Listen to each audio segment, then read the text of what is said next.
All the Walter Payton Men of the Year, all of the nominees came out as presented by Nationwide, and Lorenzo Alexander is repping the Bills for the third straight year. The winner will be announced at NFL Honors on February 1st, the night before the Super Bowl. So the Bills have a simple clinching scenario this weekend. Beat the Steelers, and they're in. It'd be just their second postseason appearance since Y2K. So hide your folding tables, Western New York. But if your team's out of it, or almost out of it, Cowboys, our Dave Damashek says it's time to get behind the Bills. Here's your Week 15 reality check. Josh guns it downfield. It is incomplete for John Brown. He was well covered by Marcus Peters, and the Ravens start to celebrate. Chin up, Bills fans. Next week's game is already this week's game. And if my records are correct, it's a good one. Bills at Steelers. These flowers are for the Pittsburgh Steelers funeral. The Buffalo Bills are going to bury you. Buffalo and Pittsburgh, two provincial towns filled with fans hoping for that weekend carrot that lets them ignore winter for another week, 1 week at a time. Buffalo weather, hail, snow, lightning, thunder.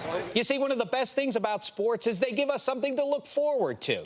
And I'm not saying fans of teams in the Sun Belt or under domes care less, but there is a certain buy-in, a sense of esprit de corps that comes from sitting in the stands to endure the same frigid conditions as the guys on the field.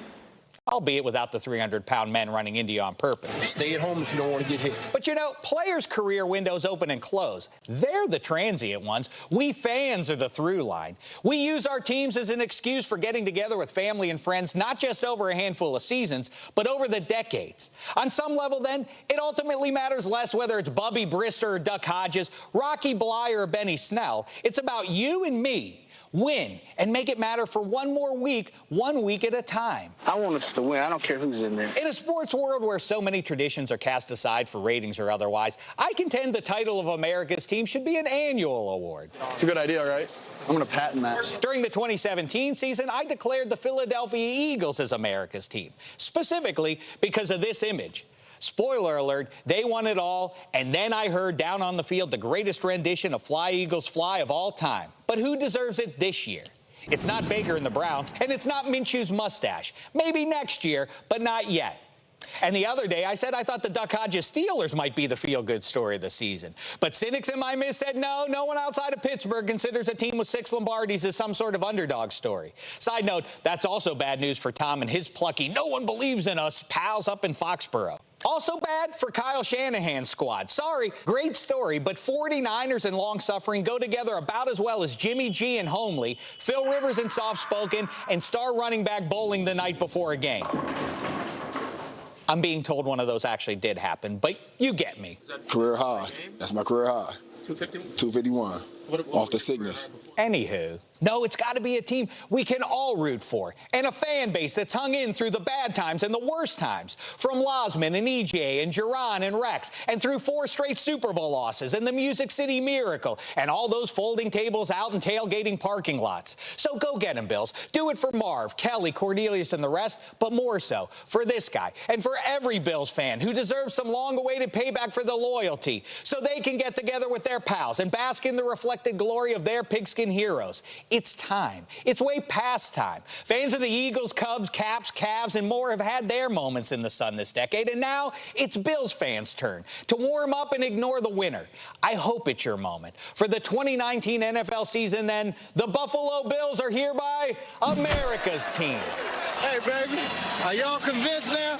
This the red, white, blue right here. But for the record, I still hope the Steelers win on Sunday. I am from Pittsburgh. Well, it's the holiday season, but let's not get nuts.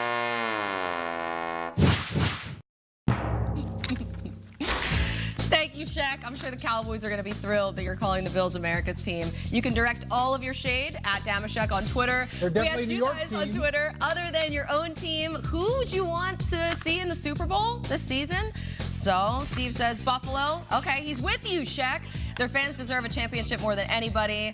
And the Ravens, they're so much fun to watch. They're on their way. Co-sign that for sure. That would be fun. So Bills and Steelers, the 2 AFC wildcard teams right now. D-Hall, which team would be more dangerous in the postseason? I mean, I think we'd be silly to sit here and think that the Pittsburgh Steelers with their 3rd quarterback is better than the Buffalo Bills. I mean, come on.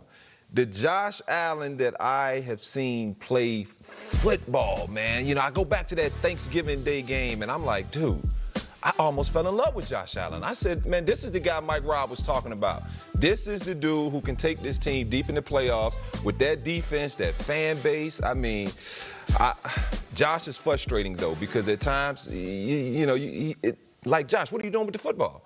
But when he's when he's playing really good football, when he's scrambling, when he's using his legs, when he's accurate with the ball, I love Josh Allen and this Buffalo Bills team, man. So I, hands down, pick Buffalo as the dangerous. He leads all quarterbacks in rushing touchdowns, too. I He has know. more Surprisingly, than Lamar. people don't give him. A little sneaky. Plus, they have David Singletary, too. Devin Singletary, who has been a monster for them this year. Yeah. I mean, you look at his yards per carry, second best, 5.58 yards per carry. So when he gets the ball, he gets chunk yardage. Yeah, Josh Allen's a defensive quarter's nightmare because, you know, he can mess up man coverage, zone coverage. But when you're going to try to make a run in the playoffs, if you're going to do it with a young quarterback, like you mentioned, a third-string quarterback, why not have a great pass rush? And I won Super Bowl 42 along with my team because our defense got after Tom Brady's you-know-what. And so give me the Pittsburgh Steelers right now with their three-headed monster, Bud Dupree, T.J. Watt. You've got Hayward inside. So if you've got guys that all of a sudden can disrupt the quarterback's rhythm,